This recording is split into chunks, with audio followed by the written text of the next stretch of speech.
The Westing Game by Ellen Ruskin. Chapter 1. Sunset Towers. The sun sets in the west, just about everyone knows that. But Sunset Towers faced east. Strange. Sunset Towers faced east and had no towers. This glittery glassy apartment house stood alone on a Lake Michigan shore, 5 stories high, 5 empty stories high. Then one day, it happened to be the 4th of July, a most uncommon looking delivery boy rode around town slipping letters under the doors of the chosen tenants to be. The letters were signed Barney Northrop. The delivery boy was 62 years old, and there was no such person as Barney Northrop. Dear lucky one, here it is. The apartment you've always dreamed of. At the rent you can afford, in the newest, most luxurious building on Lake Michigan. Sunset Towers. Picture windows in every room, uniformed doorman, maid service, central air conditioning, high speed elevator, exclusive neighbors, near excellent schools, etc., etc. You have to see it to believe it, but these unbelievably elegant apartments will be shown by appointment only. So hurry, there are only a few left. Call me now at 276 7474 for this once in a lifetime offer. Your servant, Barney Northrop. P.S. I am also renting ideal space for doctor's office and lobby, coffee shop with entrance from parking lot, high class restaurant on the entire top floor. 6 letters were delivered, just six. 6 appointments were made, and one by one, family by family, talk, talk, talk, Barney Northrop led the tours around and about Sunset Towers. Take a look at all that glass. One way glass, Barney Northrop said. You can see out, nobody can see in. Looking up, the Wexlers, the first appointment of the day, were blinded by the blast of morning sun that flashed off the face of the building. See those chandeliers? Crystal, Barney Northrop said, slicking his black mustache and straightening his hand painted tie in the lobby mirrored wall. How about this carpeting? 3 inches thick. Gorgeous, Mrs. Wexler replied, clutching her husband's arm as her high heels wobbled in a deep plush pile. She, too, managed an approving glance in the mirror before the elevator door opened. You are really in luck, Barney Northrop said. There is only one apartment left, but you'll love it. It was meant for you. He flung open the door to 3D. Now, is that breathtaking or is that breathtaking? Mrs. Wexler gasped. It was breathtaking, all right. 2 walls of the living room were floor to ceiling glass. Following Barney Northrop's lead, she oohed and awed her joyous way through the entire apartment. Her trailing husband was less enthusiastic. What's this? A bedroom or a closet? Jake Wexler asked, peering into the last room. It's a bedroom, of course, his wife replied. It looks like a closet.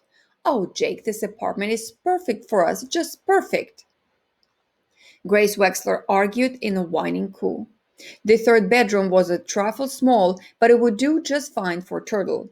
And think what it means having your office in the lobby, Jake. No more driving to and from work, no more mowing the lawn or shoveling snow. Let me remind you, Barney Northrop said, the rent here is cheaper than what your old house cost in upkeep. How would he know that? Jake wondered. Grace stood before the front window there, where beyond her road, beyond the trees, Lake Michigan lay calm and glistening. A lake view. Just wait until those so-called friends of hers with their classy houses see this place. The furniture would have to be reupholstered. No, she'd buy new furniture, beige velvet. And she'd have stationery made blue with a decal edge. Her name and fancy address in a swirling type across the top. Grace Windsor Wexler, Sunset Towers on the lake shore.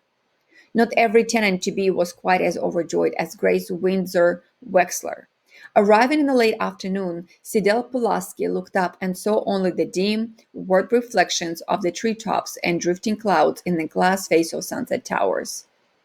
"You're really in luck," Barney Northrop said for the sixth and the last time. "There's only one apartment left, but you love it. It was meant for you."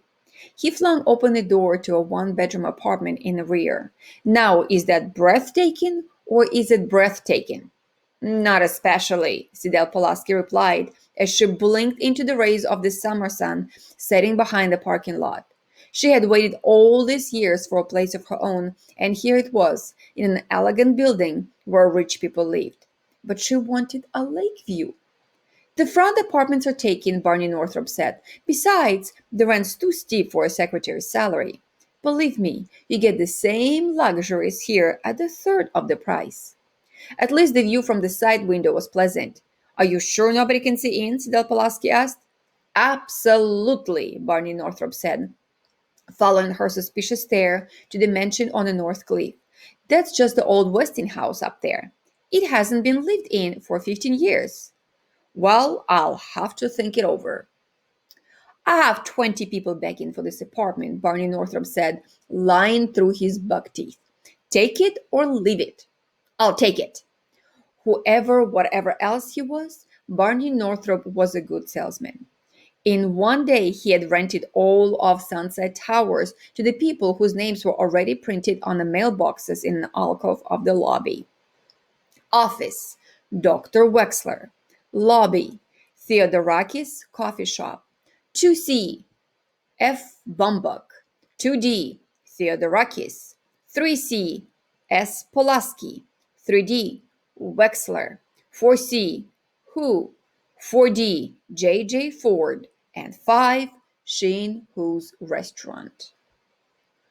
Who were these people? These specially selected tenants?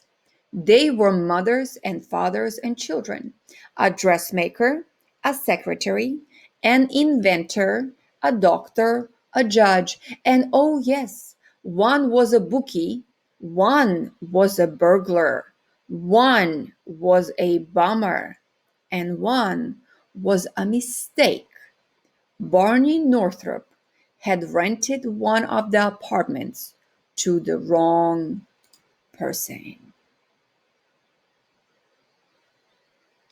Chapter 2, we'll read it later.